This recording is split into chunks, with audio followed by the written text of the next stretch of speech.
pleased to have him with us today to tell us more about the influence that Vilhelm Moberg had on his life and his career in his presentation entitled Vilhelm Moberg and Me, What the Swede Taught Me About Minnesota. Please join me in welcoming Dr. McKnight today.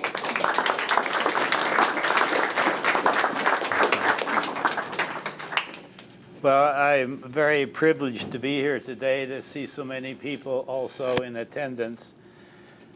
When I was contacted about presenting to you today, I hesitated a bit, and I thought that's 3 months from now, and now all of a sudden it's April 15th, and here I am. Some of you may recall that there was an article written a good many years ago in Sweden. The title of it was Vad gjorde farfar I Amerika? What did grandfather do in America?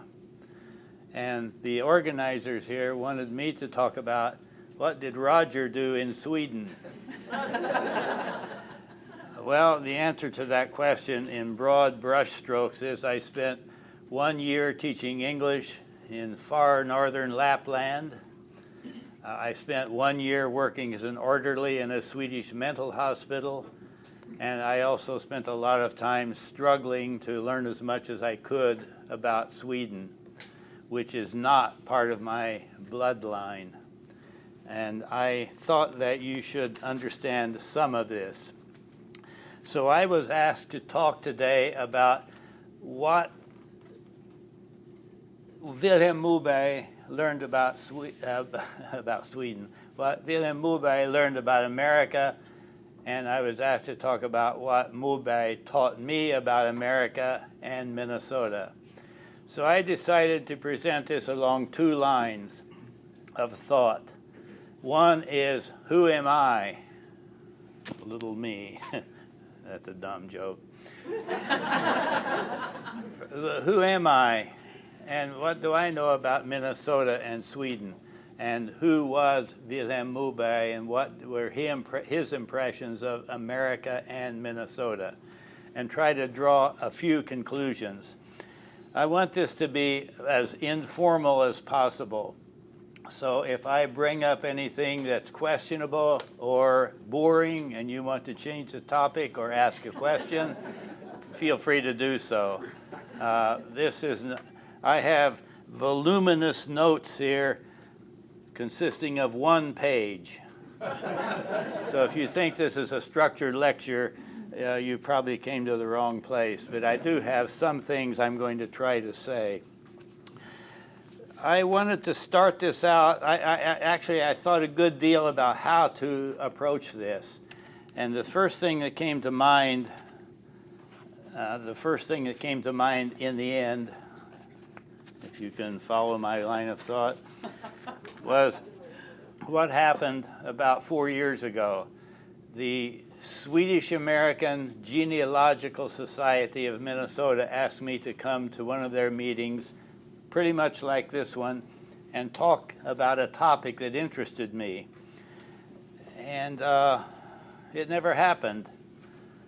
And why not? COVID. So that meeting never took place. Instead, they asked me to write an article about myself and Minnesota. This is the Swedish Genealogical Society of Minnesota. And I was astounded to find that not a single member spoke Swedish. And so I wrote this in English. And I entitled it Cold Weather Country, A Personal Odyssey. And I made the mistake of only making 30 copies of this. I never dreamed that so many people would show up. There are copies at each table. So I'm going to read part of it, and I hope that you can follow along with one another and perhaps also listen. So I've divided this into who am I and who was Vilhelm Moberg. What are the similarities and differences? So I'm going to start with myself. First of all, in my case, what are the myths? What is the myth of Minnesota? What is the myth of Sweden? And as you're going to find out pretty quickly here, in my case, there is no myth of Minnesota, and there is no myth of Sweden. And of course, the question is, why not? And I'm going to read the first 2 paragraphs of my little article here. I hope you can follow along. If you can't, just listen. And it will be perfectly clear here why there is no myth of Minnesota or Sweden in my family. I wrote, readers of Vilhelm Moberg's immigrant novels remember the author's fictional hero, Park Oskar, who battles poverty in Småland until he hears about Minnesota and readies his family for the long transatlantic voyage. I also moved here after hearing about the North Star State in Sweden. I arrived without any detailed long-term planning, but unlike Park Oskar, I came alone and lacked Swedish blood. My father descended from Scottish immigrants, and my mother's family was Pennsylvania Dutch, who spoke Low German. If either family ever heard of Minnesota, they never mentioned it. I did have one older cousin who served in World War II on an oil tanker in the Pacific for 4 years and managed to survive without getting blown up by Japanese attacks. And after the war, he married and moved to Minneapolis, which I, as a child, had never heard of. And I heard that he worked at the Sears store in Minneapolis, which, as you know, was down on Chicago Avenue and still stands, even though it's not Sears building anymore. But then he quickly got divorced after one winter in Minnesota and headed for California with his 16-year-old girlfriend. And there he disappeared into the mists of time. But I had heard the word Minneapolis and Sears store. The second paragraph, I wrote this: my father, McKnight forebears, left Britain in the 1700s and settled in Virginia, but were encouraged to move on after they fought as British loyalists in the Revolutionary War. The Failers, my mother's family, immigrated to Pennsylvania in the 1800s, but followed the expanding railroads westward. Both families settled in small town Flora, Illinois, which my Swedish friends always laugh at, the name of my hometown. Who knows why?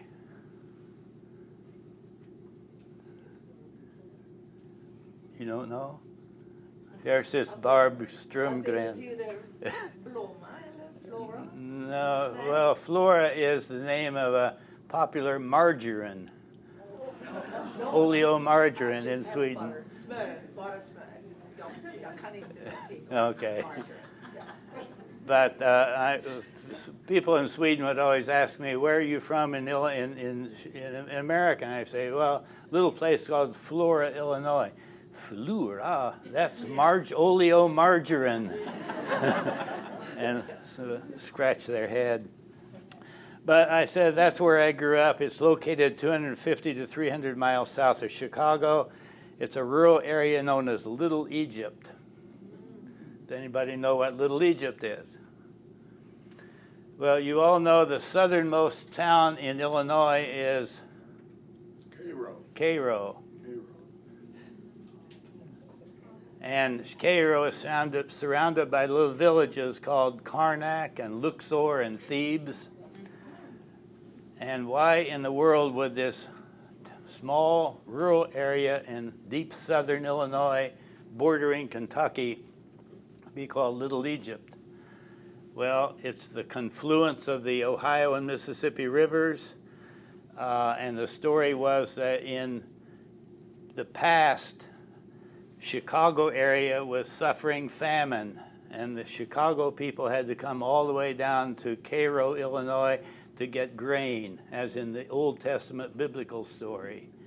And so the hick farmers and river rats in southern Illinois saved mighty Chicago from famine. according to the myth. And therefore, the area of Illinois I grew up in is called Little Egypt to this day. I think most people in Little Egypt still have no idea why Little Egypt is called Little Egypt, but there are stories to this effect. This is where I grew up. In local lingo, any place north of an imaginary line running roughly from Indianapolis to St. Louis was abruptly dismissed as cold weather country. To be encountered at one's own risk. One day in 8th grade, I picked up our American school geography book and saw a photo of downtown St. Paul on a bright sunny day featuring a man wearing a short-sleeved shirt. I thought, the lies of history. Everybody knows it can never get that warm so far north. That was my myth of Minnesota, and there, of course, was no myth of Sweden because I'd never heard of it before.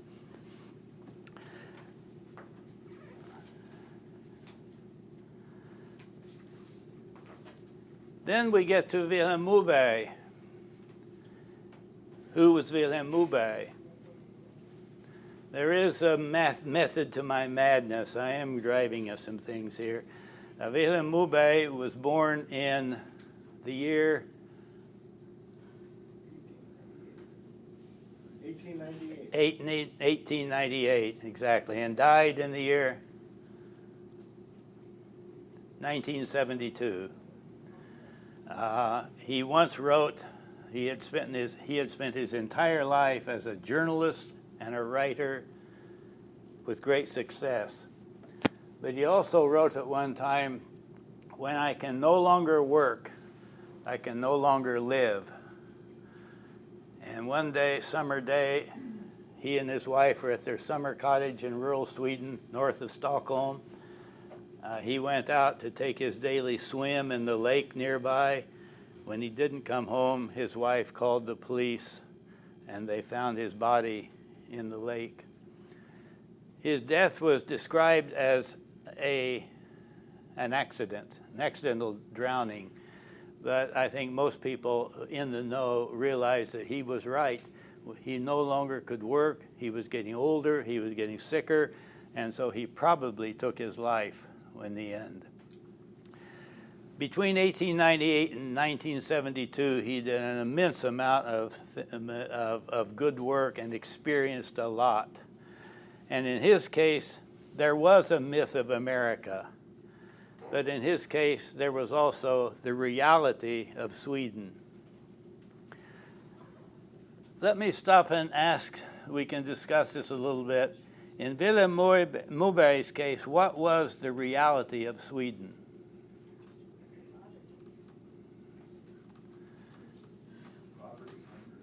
Poverty, hunger, what else? The Industrial Revolution was taking place, leaving many workers behind. Many workers gave up their rural living in the farm area, went to the big cities like Stockholm and Gothenburg, got factory jobs, and in many cases suffered from the unhealthy and unsafe working conditions.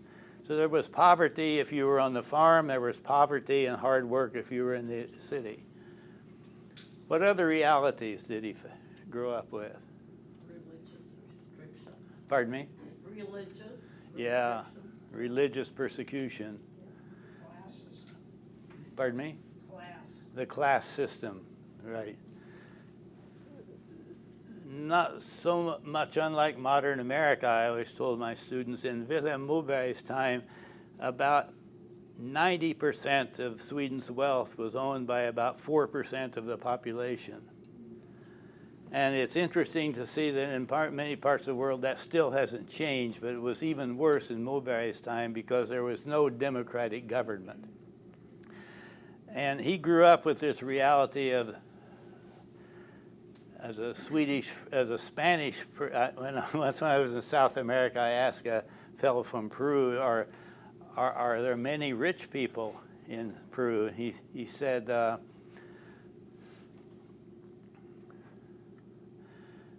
he said, "Los ricos son pocos, pero son muy ricos."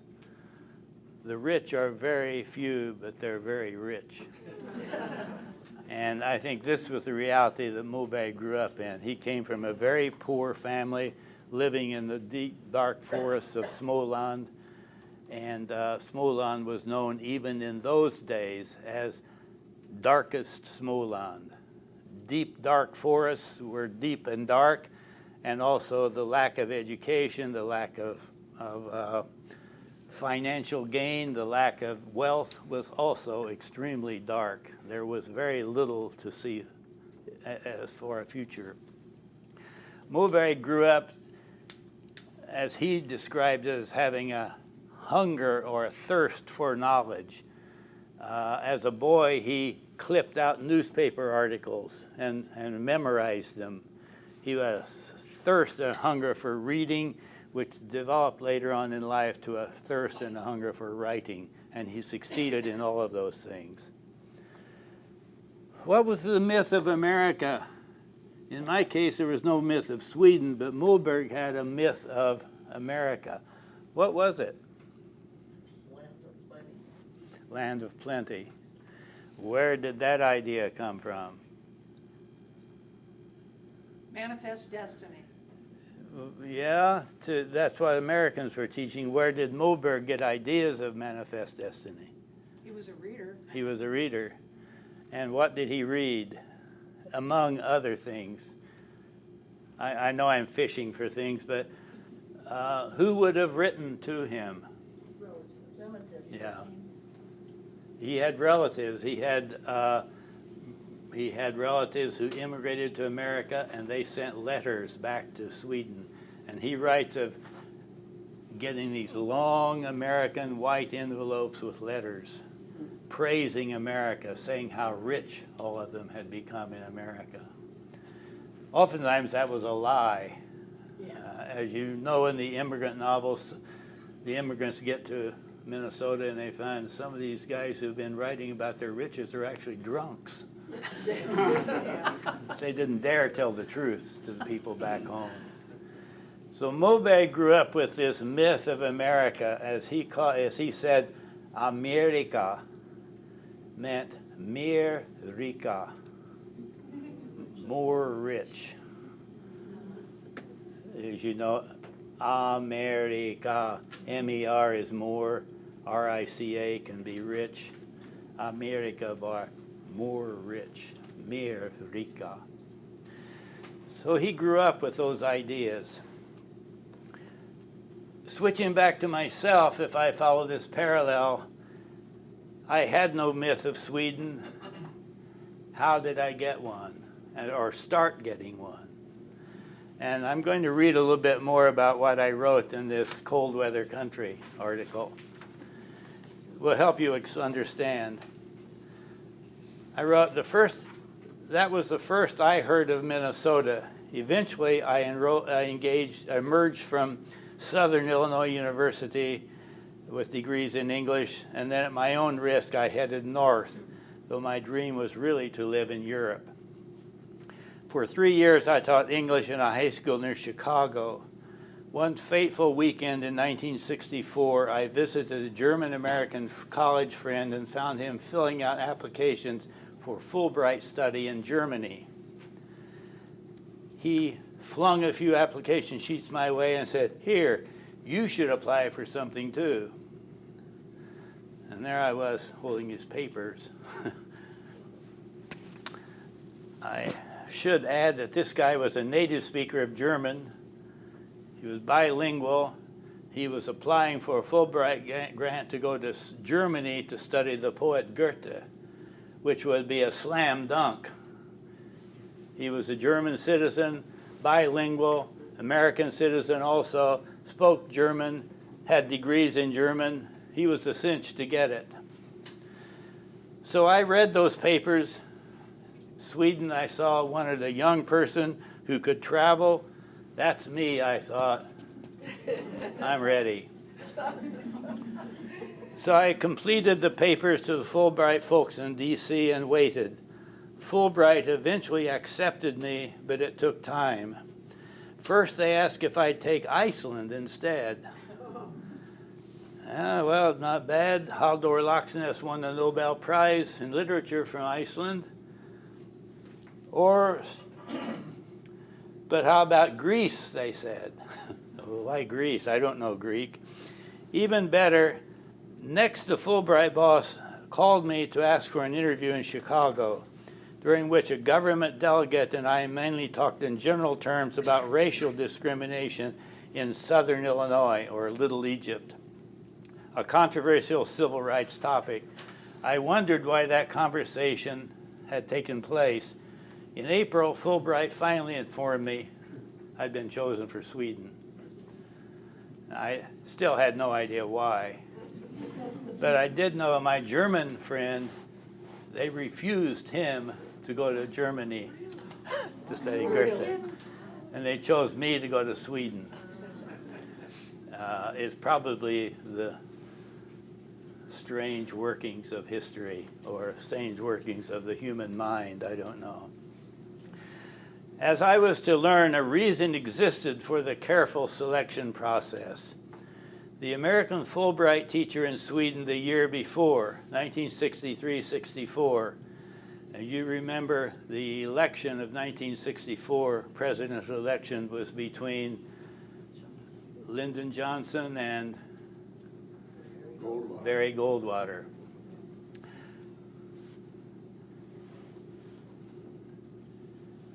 The guy who was chosen the year before was sent to teach in the mining districts of northern Sweden, where the prevailing political sentiments were strongly for labor unions, social democracy, and in some cases, Swedish-style, non-revolutionary communism. Needless to say, they were not fans of Barry Goldwater.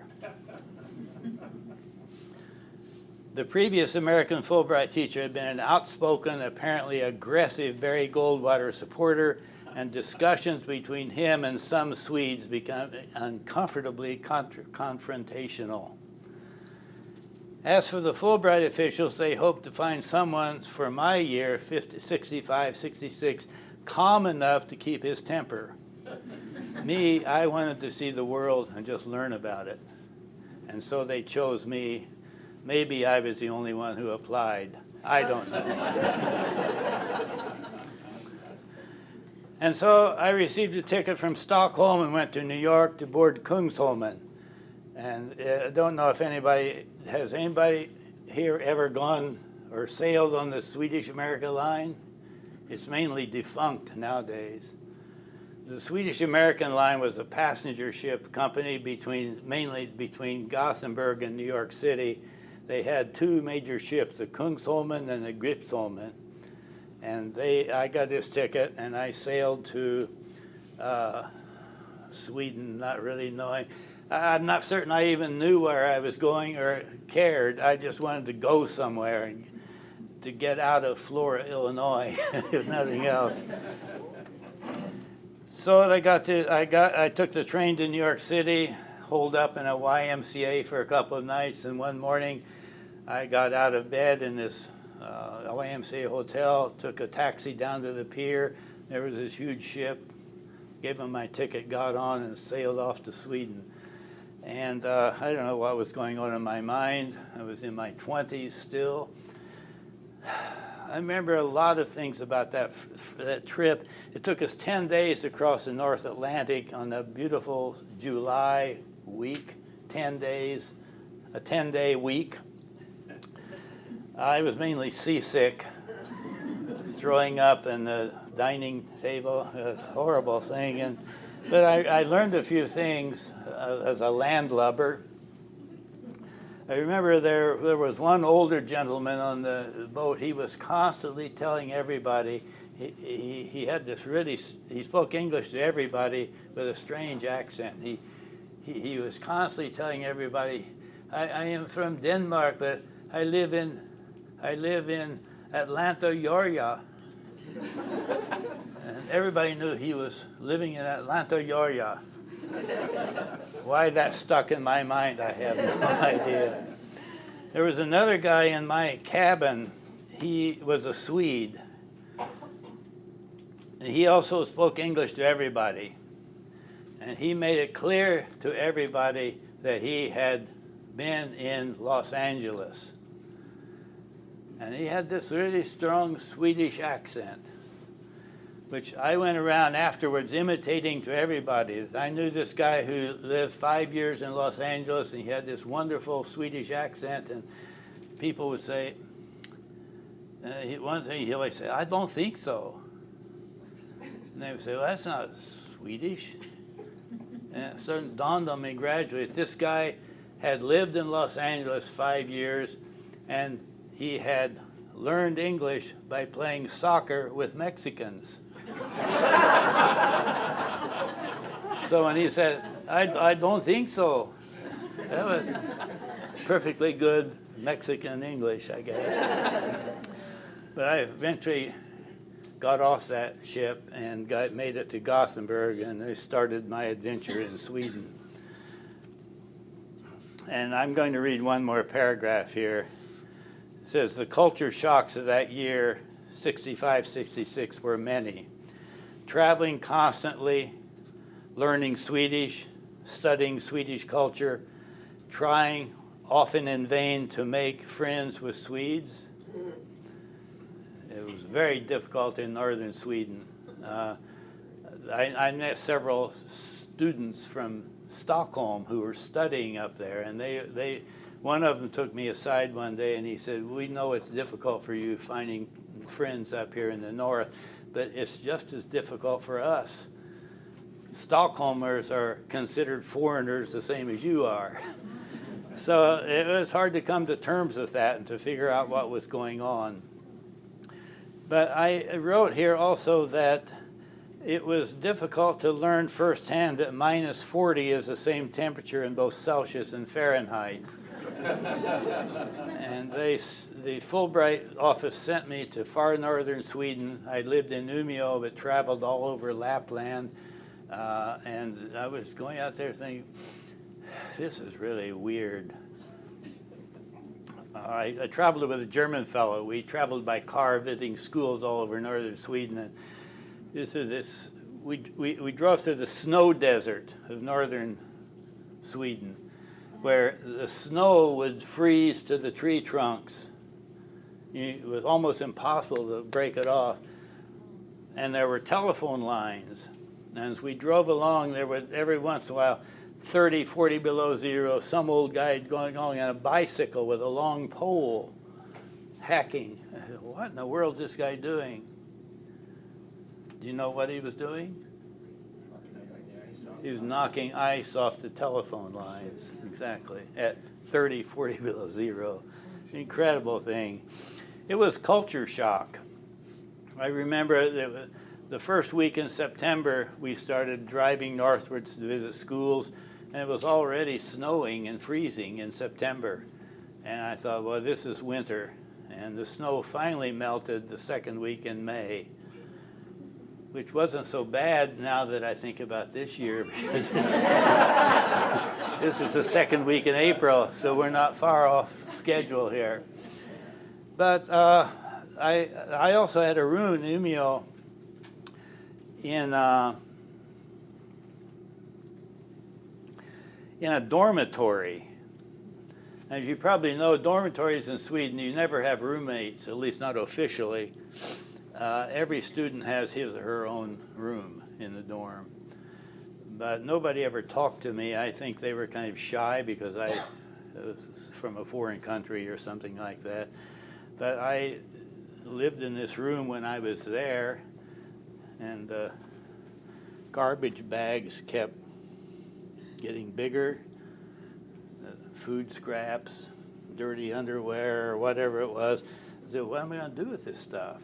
Nobody ever tells me.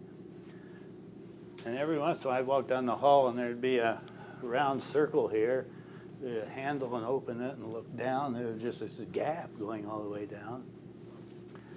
I had no idea what it was. And it explains here, the culture shocks of that year were many. Traveling constantly, learning Swedish, studying Swedish culture, trying to meet and make friends with Swedes, learning firsthand that -40 is the same temperature in both Celsius and Fahrenheit, waiting until the second week of May for the snow to melt, watching the garbage stack up in my rented room because I couldn't read the text on a metal drop box that said "Soepnedkast." I'll explain it. Well, should I write it here? Markers there. Yeah.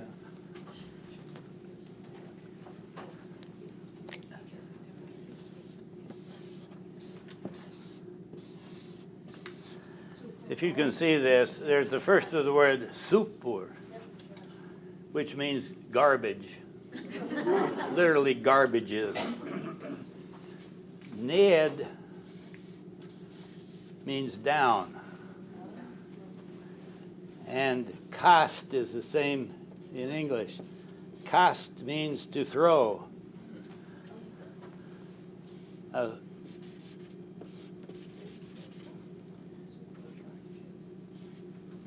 soepnedkast is a garbage down thrower. So that's what this thing was, all these garbage.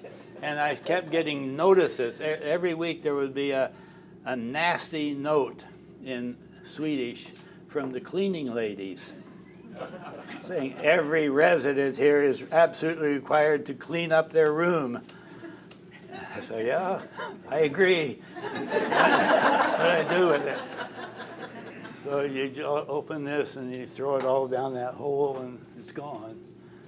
But nobody ever explained that, so I just, the culture shock is what it boiled down to. The same thing happened to Vilhelm Moberg. I am following a trail here, if you can follow along with me. I've written here, how did I get to Sweden? Well, that's how I got there. What did I learn about Sweden? All these years, ever since then, I've been traveling back and forth. What have I picked up in all these years? I tried to write down a few things here, and you may agree or disagree, but these are my general impressions of Sweden, beginning in that first year with the soepnedkast right up to present day, when Sweden is trying maybe to get into, what is it, NATO? And maybe not getting in. People ask me, so why won't they let Sweden in? Well, Turkey. But my impressions are, first of all, that Swedes, despite what you might hear, are in essence very rational and practical people. This is a gross generalization, of course. But I think that if you take a country like France, or maybe certain Latin countries, there you have philosophers, there you have wild dreamers. In Sweden, I think most people are pretty rational and very practical. And the reason for that, I think, is that in the 19th and early 20th century, the dominant philosophy of Sweden through the government and the educational system was something called the Uppsala philosophy, which is a kind of logical positivism. And of course, the average Swede on the street probably doesn't have any idea what logical positivism is. And I'm kind of the same in a general sense, but it is a rationalistic philosophy that I think has permeated all of Swedish society. Sweden as a country, I think, acts from very practical motivations. And I'm not saying that's good or bad, I just think it is. Another thing I learned is the Swedish concept of patriotism. One of the things that Vilhelm Moberg talked about after being in America is that he thought all of the flag waving on both sides of the aisles in America was what he felt was vulgar patriotism. And I've noticed that a lot too, that Swedes are very patriotic. They love Sweden, of course. But the exaggerated patriotism, the flag waving that you get so much of in America, is pretty much absent in Sweden.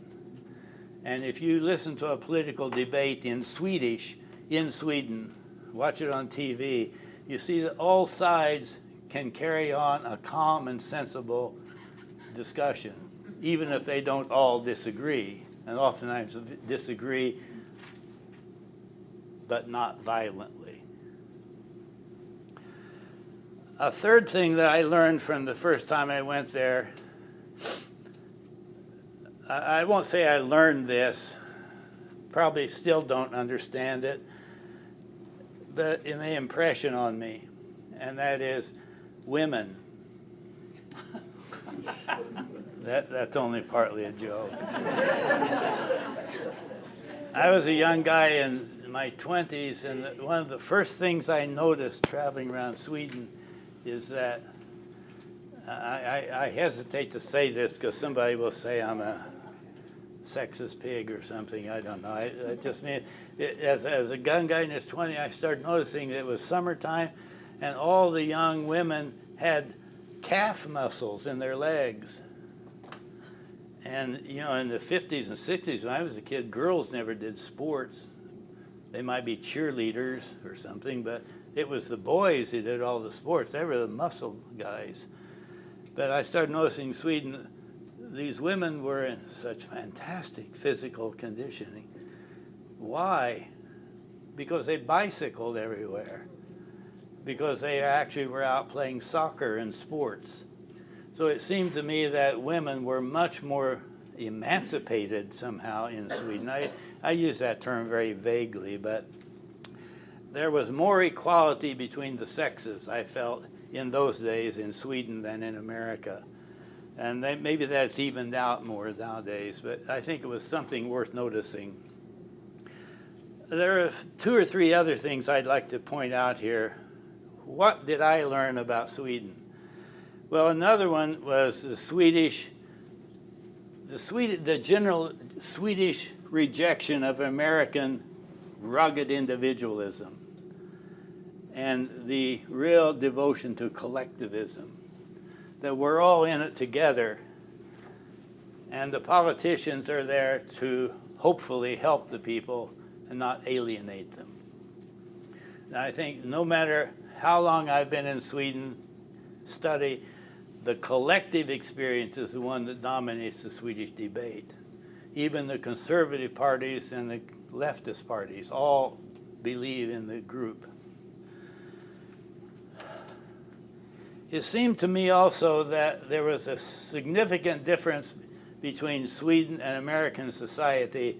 It's always seemed to me that American society is very, very gregarious. I think Swedish society, even though it's devoted to the group, has a lot of aloneness or self-reliance. And even when COVID came along, there were long articles in the press about the fact that Sweden, hopefully, would not suffer as much from COVID infections because there was a huge percentage of the Swedish population who lived alone, not in big groups or huge families. Whether that proved to be true, I don't know, but it's certainly something that people have noticed and theorized about. And one last thing that I'll mention was that it was very noticeable, all the years I started going to Sweden, is how little violence there was in Swedish films. As a matter of fact, there were censors who studied Swedish film and oftentimes took out the violent scenes, whereas in America, maybe they would take out the sexual scenes and leave in the violence. I think if you look at the old films from Ingmar Bergman, the black and white films of the 50s, 60s, and 70s, you see that there are very few murders. There's very little violence. There may be a lot of sexual scenes, but they're not murders. And I will say that that has changed in the last 25 or 30 years. You see more and more violence. So the world is not static. There's constant change. There's more violence in Swedish film and Swedish media than there used to be.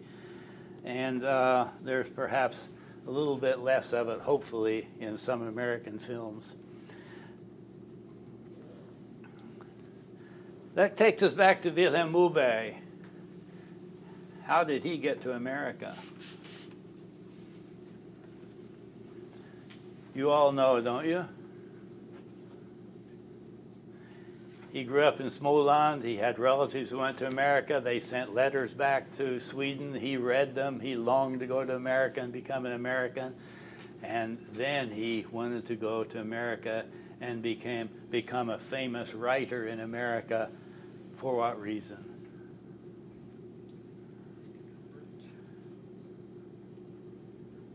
Come on, you all know the answer to that. What could he gain from being a famous author in America he wouldn't get in Sweden?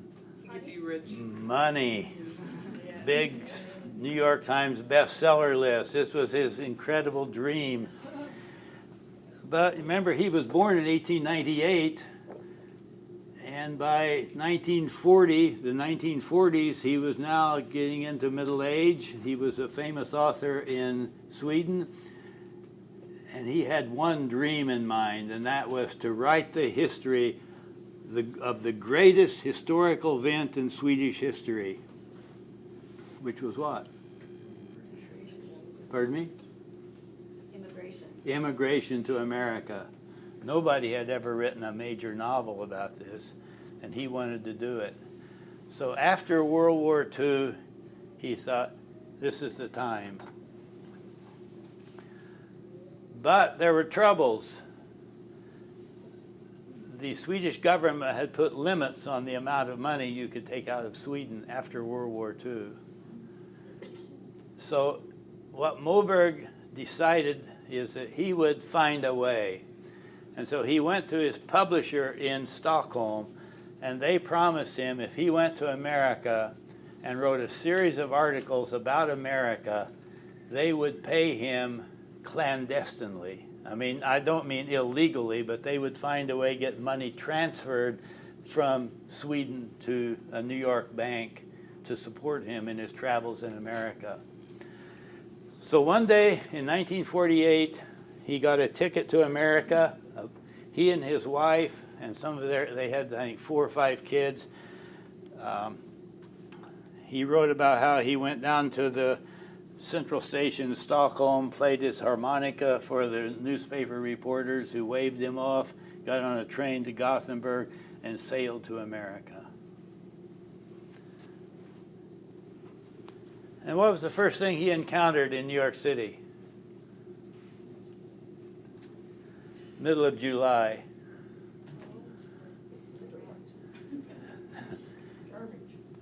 No, well, probably garbage too. A heat wave. He wrote it was 98 degrees and humid in New York City, and here I was in a concrete jungle, totally unprepared as a Swede. And this was his first taste of America. But this began in 1948, something which he came to describe as 17 years of wanderlust. He was a man who had never, ever left Sweden. And in 1948, he headed off to America and started galloping around for the next 17 years. We have this image of Moberg sitting somewhere in a deep, dark forest, in a cottage or a cabin somewhere, writing these 4 huge novels about immigration to America. The real truth is, most of the writing was done in Carmel, California, not in deep, dark Småland. What did he do in America? This is the first statement I made today. Vad gjorde farfar i Amerika? What did the old man do in America? Well, Moberg knew he had all these relatives spread across America, so he set out to visit his relatives and to travel across the country, learning everything he could about Swedes in America so he could write the great novel about them. Where did he go? Minnesota. Pardon me? Minnesota. He went to Minnesota. He went to northern Michigan where he had an uncle or a relative of some sort. Where else? For a while he went to Florida. Another time he lived in Laguna Beach, California. But let's say, first of all, he came to Minnesota. And he spent a good deal of time here, and he lived for a while in Brooklyn Park, Minnesota, with a Swedish family who had settled there. And he wrote he wrote a book called Berättelser ur min levnad, the Tales from My Life, about how he lived in Brooklyn Park a whole summer with his Swedish family. You remember, this is the late 1940s. Every morning he would get up, get on a city bus from Brooklyn Park and ride it down University Avenue all the way to downtown St. Paul. You can imagine in the heat. 17 miles on a city bus in the middle of the summer. And finally he got to the Minnesota Historical Society, where he found the journals of this guy, Andrew Peterson, an old Swede who had kept a journal of farm life in Waconia for 56 years. And he studied those journals and got more and more information about the novels. And so he started writing these novels on the run. But then he started seeing that there were things in America which attracted him and that he didn't find so attractive. And so he started writing newspaper articles back to his publisher in Stockholm, who had footed the bill for this trip. And he entitled these articles, I think it's Vad jag tycker bra och illa om I Amerika, what I like and dislike in America. And these got published in Swedish in the newspapers in Sweden. He had spent all this time, the summer of his first year. He wrote this one story about, he was in Minneapolis, middle of the summer, and he went down to one of the lakes in Minneapolis and was sitting there to sun himself and realized the temperature rose up to 102 degrees. And he wrote about how no Scandinavian can stand this kind of heat. But then September came, and then he realized it wasn't summer anymore. And what was facing him? Well, blizzards. But he had an aunt in Carmel, California, who wrote that she had a vacant house that he could live in. And so he got on this train from Minneapolis and headed straight for the West Coast. And he wrote in one of the most lyrical pieces in his writings that he rode this train day after day, and one day he woke up in his coach and looked out, and there was this marvelous panorama of orange trees and mountains and sunshine, and this was Carmel, California. He had arrived in paradise. And so he spent time there writing these novels, corresponding with people. And Moberg started realizing there were a lot of things that he was learning about America. The first of those things that he liked about America was not the weather, because he had been in Minnesota. But he did like the weather in California. And he wrote, for example, that California reminded him of gay, sunny Italy with Boccaccio and the great poets. Minnesota, he said, was just another example of Puritanism, Calvin, and Zwingli, which nobody could enjoy.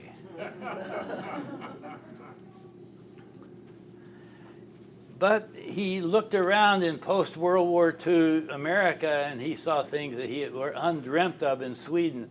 Americans actually owned automobiles, and they had canned fruit. all kinds of things that were unheard of in post-World War Sweden. Even though Sweden came out of the war in good shape, they had nothing like America had in post-World War II. So that was very positive. And he also thought Americans were terribly lazy. When he went up to northern Michigan to visit this relative there, he was, I think this was a second cousin he had in northern Michigan, who took him in, let him live in his house with him. But he said every day his cousin would abandon his seat on the sofa, get up, walk to the front door, get up, walk to the driveway, get in his car, and drive across the street to the grocery store. And he said, why do you do that? And he said, pardon my language, but damn it, I paid for this car and nobody's going to tell me not to use it. So Moberg started seeing all the good things in America, but also some of the things that puzzled him immensely. Another thing that puzzled him immensely, in addition to car culture, was the fundamentalist religious attitudes that he found among many Americans. He told about every day riding this bus from Brooklyn Park to downtown St. Paul, and on the ceiling and walls of the bus were all these religious advertisements, which he had never seen in Sweden. One of them said, if your sins are as dirty as can be, Jesus will wash them for you. And this ad was put up by a local dry cleaners.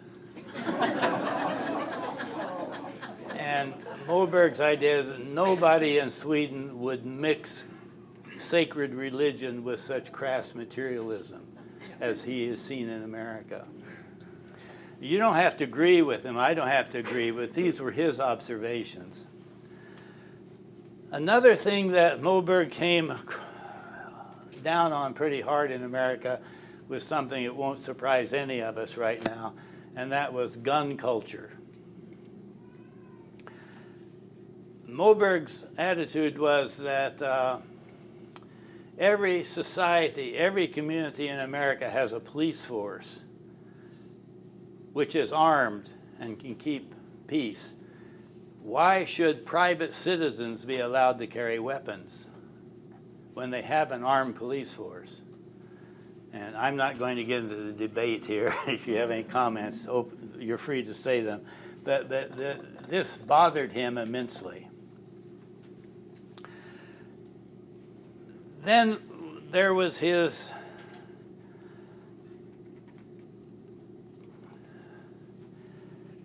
I don't know if I'm Scottish partly by background, and all Scottish people, as I know, we're always told the Scottish are stingy with money. Hold it tight, don't let go of it. Whether that's true of Scottish people, it's certainly the myth of Smålanders in Sweden. And Moberg was nothing if not a Smålander. He came to America hoping to be rich as a writer. And what he started discovering was that it was tough. First of all, he didn't have an agent. And second, after a few years, he got a bill from the U.S. tax authorities saying that he owed $10,000 in back taxes on the sales of his translated novels. And there, something hit the ceiling. That was Moberg's temper. He made numerous reports, writing to his friends in New York, these Swedish diplomats in New York, to do something to help me. Well, what could they do? So in the end, Moberg simply had to pay up this tax money he owed and go back to Sweden. He came back to America several times after that, but his romance with America started ending when he had to pay taxes. Then Moberg kept coming back and forth to America. Remember, these are 17 years of wanderlust, so it wasn't like 6 months. It was 17 years. At one time, he tried living in Mexico even. But, well, it wasn't quite the same. They didn't have the same food in America. They didn't have the same attitudes as Swedes did. It wasn't, this was America, but it wasn't Sweden. And how do you solve that problem? Well, this was a big problem for him, and he started. I'm not losing my train of thought, but I'm trying to figure out how to say this properly. Moberg wrote, in the end, why did I leave America in the end and not come back?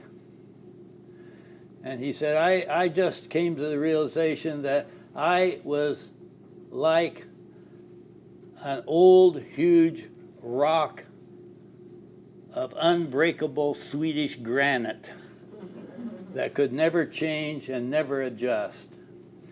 The America was too big, it was too multifarious, it was too multicultural, it was too huge for any one person to encompass it all. And I was a piece of Swedish granite. And so he gave up and went back to Sweden. And I think he came back one more time in 1965, and he gave a lecture at the American Swedish Institute in which he talked about why I wrote the novel about Swedish immigrants. And he said what I wanted to do was to give a history of the Swedes who made the greatest historical movement in Swedish history, which the famous historians have always ignored, and that is the movement to America. And what did grandfather do in America? Back to me and to Moberg. Am I putting everybody to sleep here? If you have any questions or comments you want to bring up? Yes? Did you ever meet him? No.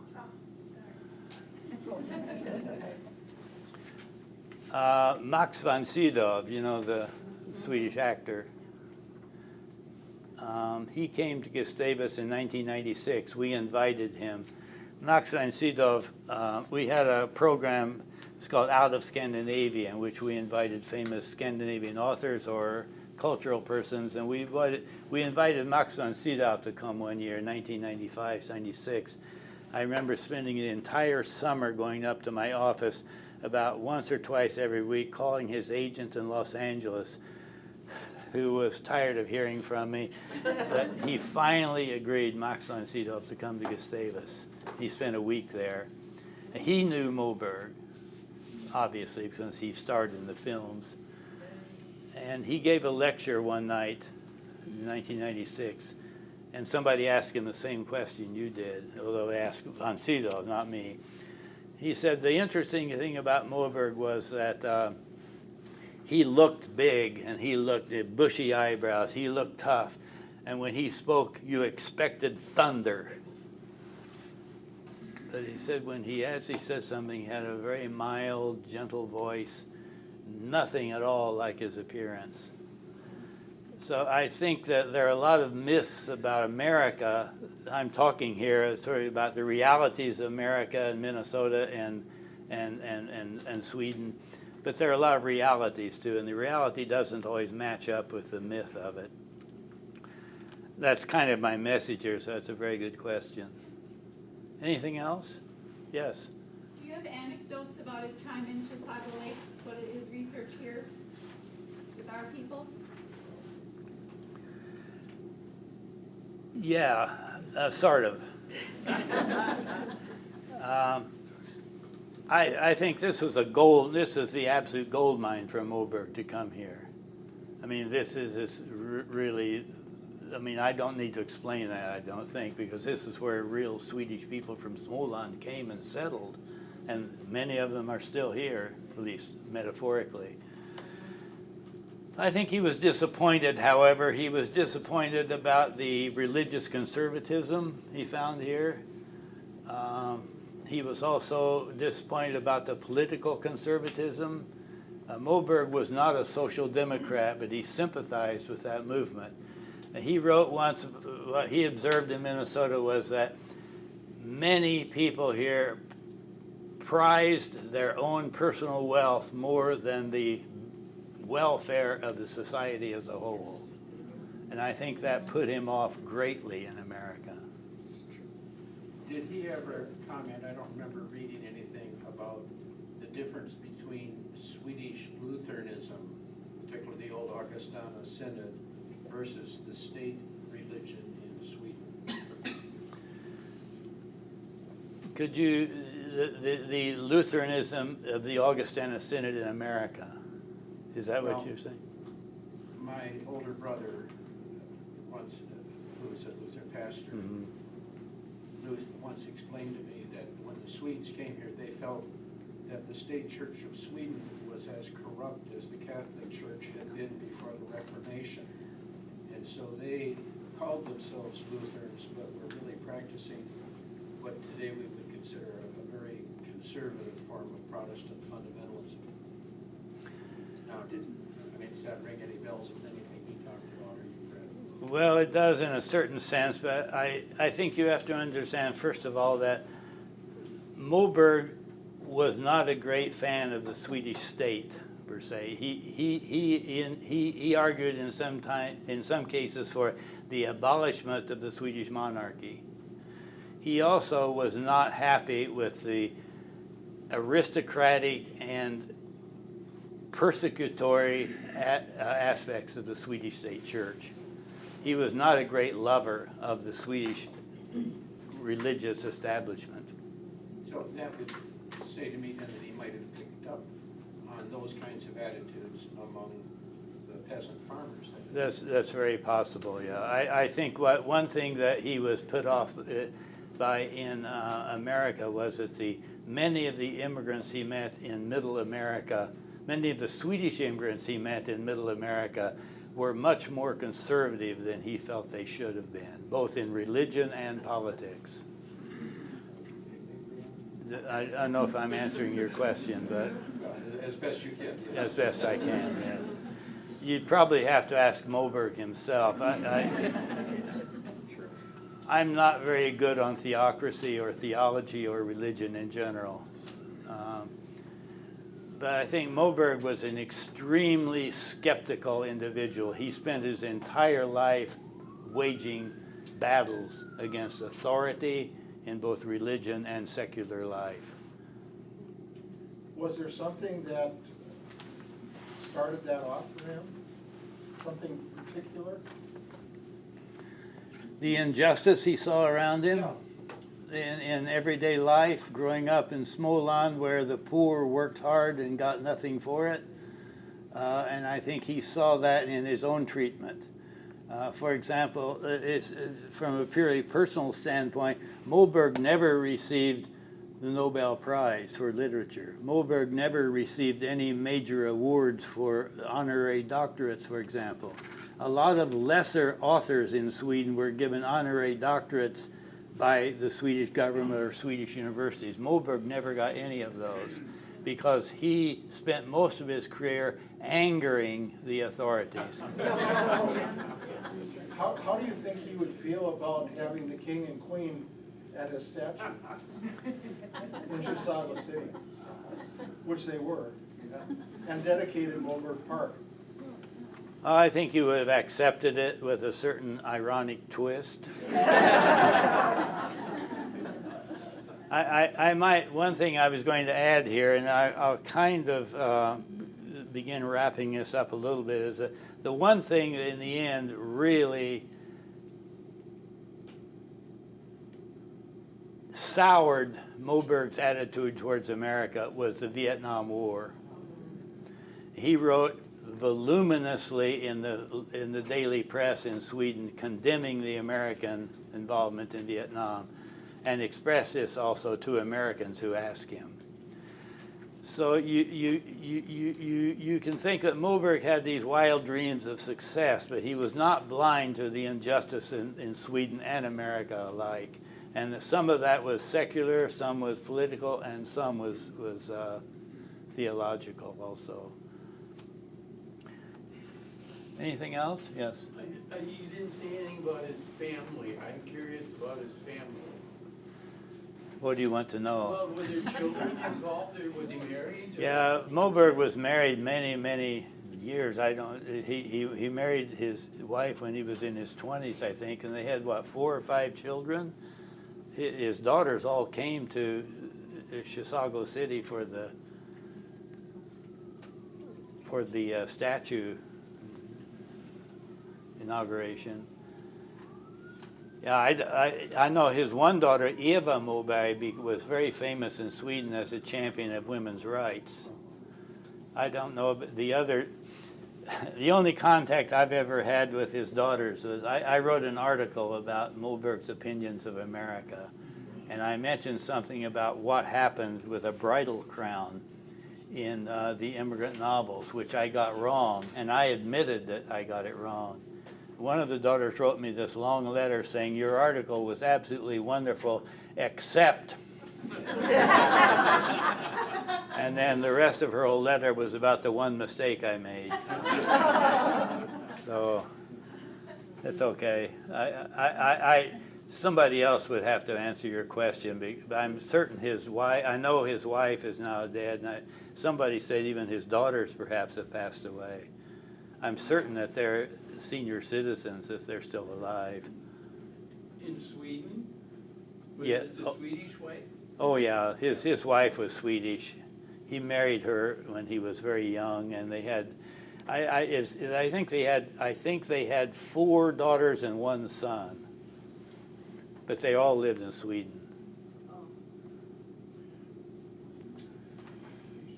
Yes. You gave us the impression earlier that the family accompanied him when he first came here, but on his 17 years of wandering, did they accompany him? They went back to Sweden. He spent most of those 17 years traveling alone. Yeah, that's the impression I think we all have. Yes.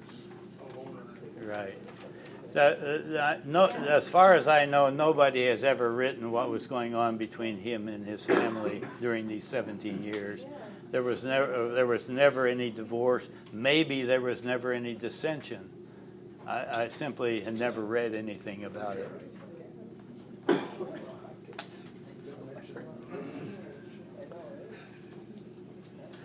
I think that, is anything else? Yes. Sally Barrett led our group of 13 from here to the opening of Christina from Nya Duvemala in Yes. Stockholm. And we were invited to a daughter's home there for dinner, and another daughter came from Norway. Yes. So we met the two. And How recently was that? So when was it?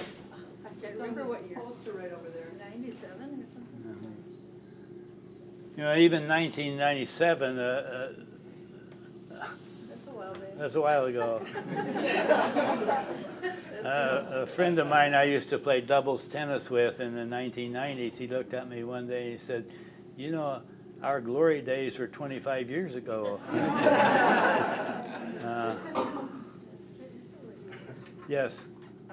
I was curious about the pronunciation of Wilhelm's last name, because it sounds like it maybe was a little different in Sweden. Oh, yes. Moberg versus Moberg.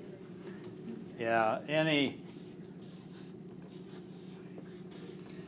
anytime you have something B-E-R-G, which essentially means mountain, the G is pronounced essentially like a Y. Oh.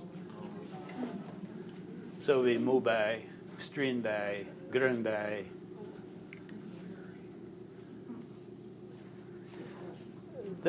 Yes, go ahead. Sorry, just super last one.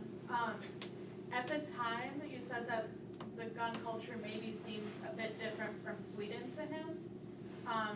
Was Sweden a little less pro-gun at the time?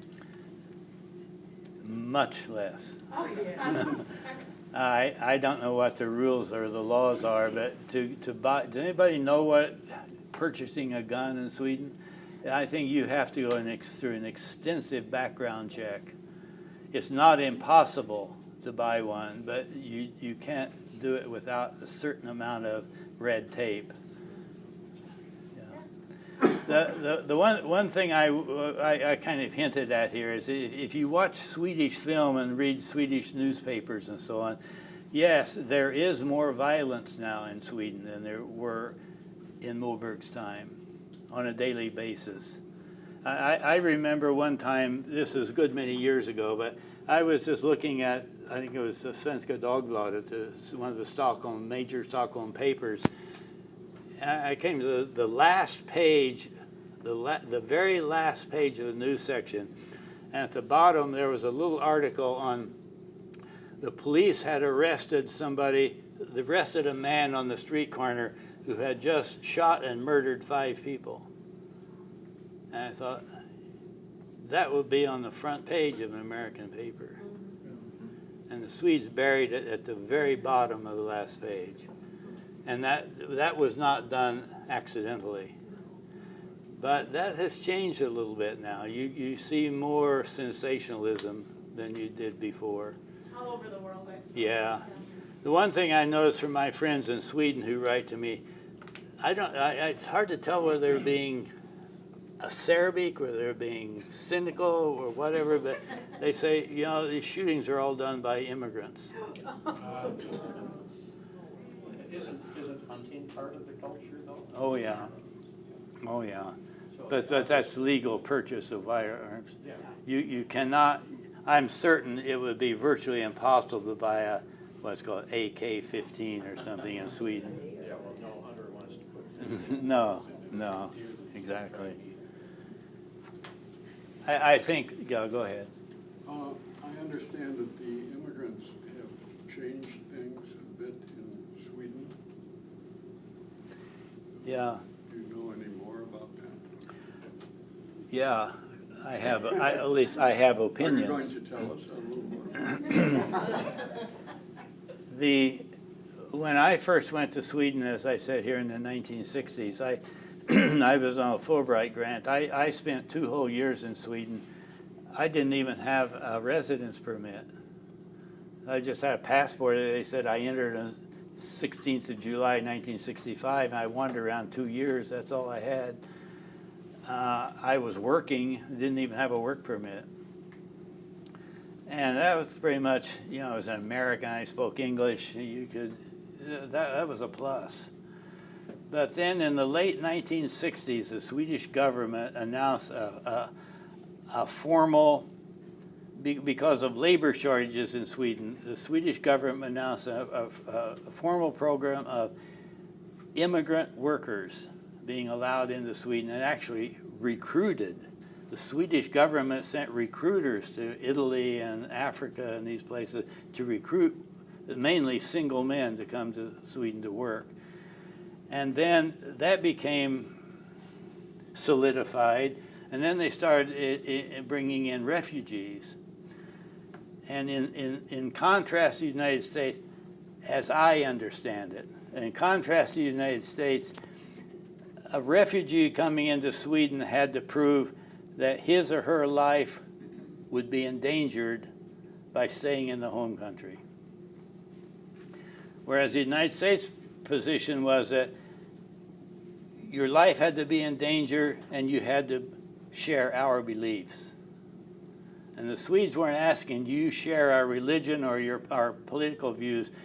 Just prove that your life is in danger and we'll consider your application.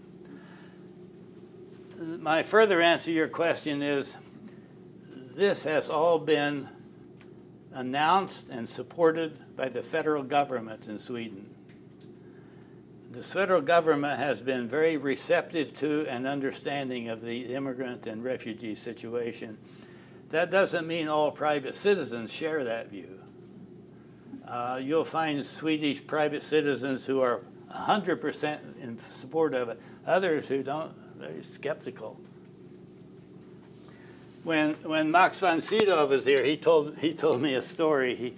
He said that there was this guy in Skåne in southern Sweden who was under investigation by the authorities because he was going around southern Sweden.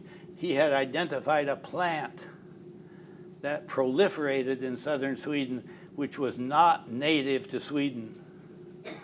And he was digging up this plant all over southern Sweden to rid Sweden. I mean, it sounds so stupid, but some people go to that length by rooting up all of these foreign invasive plants. Well, what's the next step? Maybe eliminating all the foreign invasive people. So what the government believes in and what the individuals believe in are not always the same. There are a couple of communities in southern Sweden several years ago who made local laws that nobody who was born outside Sweden was allowed to live in that municipality. That was a local law in the books. The Swedish government didn't do anything to stop it, but the Swedish government instead moved into that community and started buying vacant buildings. And they housed immigrants in those government-owned buildings in the community. So my main idea is, I always tell people that the Sweden that you hear about here is not necessarily what you experience when you're living there. And the best example I can give is when I'm in Sweden and my friends come over to Sweden and we go out to a restaurant or a bar, my friends will say, the waiter will say, "What do you want?" "Well, I want a beer." "Large or small?" They don't even ask that. They'll bring you the largest strong beer they sell. So then the foreigner gets this beer and then gets the bill. Say, "My God." But if you live in Sweden, if you speak Swedish and you're a Swede, you would say, "I want a small beer, I want a small light beer," which is probably costs 5% of what they get. And I think that's a metaphor for a lot of things in Sweden. The Swedish people get subsidies from the government and understand things between them and the government that you don't see on the surface coming in from the outside. And I think this is the problem I had. That's kind of my point here today. When I first started going to Sweden, I was seeing things from the outside, like sopnedkast. If somebody had just told me what that darn thing was, I wouldn't have had that trouble. I had to discover it the hard way. And I think Moberg had the same trouble in America. He came here expecting to get rich because he was a famous author in Sweden. Publishers in New York said, "Sweden?" This is anecdotal, but I had a friend in grad school here at the University of Minnesota who was studying Scandinavian literature. And I think he had a little bit of a mental breakdown or something. He was always saying, all I do is sit in my room and drink coffee and read Swedish novels. I read 36 Swedish novels a week. This one friend of mine says, "Really? I didn't know there were 36 So I can't answer all your questions. Yes? Maybe just one more question for people, so we can carry on with the rest of our event. Okay, well, my point, what I was getting at here, maybe I'll wrap it up with that, is that I don't know all the answers, but I can tell you a lot of my experiences in learning about Minnesota are pretty much parallel Moberg's experiences in learning about Minnesota and Sweden and America and all these countries. I'm not a famous author like him, but our experiences were parallel in a lot of different ways. And the last thing I wrote in that article here, and I am wrapping this up, what I wrote here is that, and so here I was, Minnesota, a place off the charts to most people in my hometown in Sweden too. Just as I had been new to the north of Sweden, I found myself alone in Minnesota without family, friends, or even acquaintances, left to create my own genealogy, so to speak, in a cold weather country. Thousands of newcomers preceded me and more were to come, Scandinavians, Hmongs, Somalis, Hispanics, Asians, and many others. Little did I realize that in 2020, 50 years later, we'd be here still braving the elements and facing social problems that Park Oskar never dreamed of, hoping to improve life in the North Star State. So I think things are kind of complex. Thank you.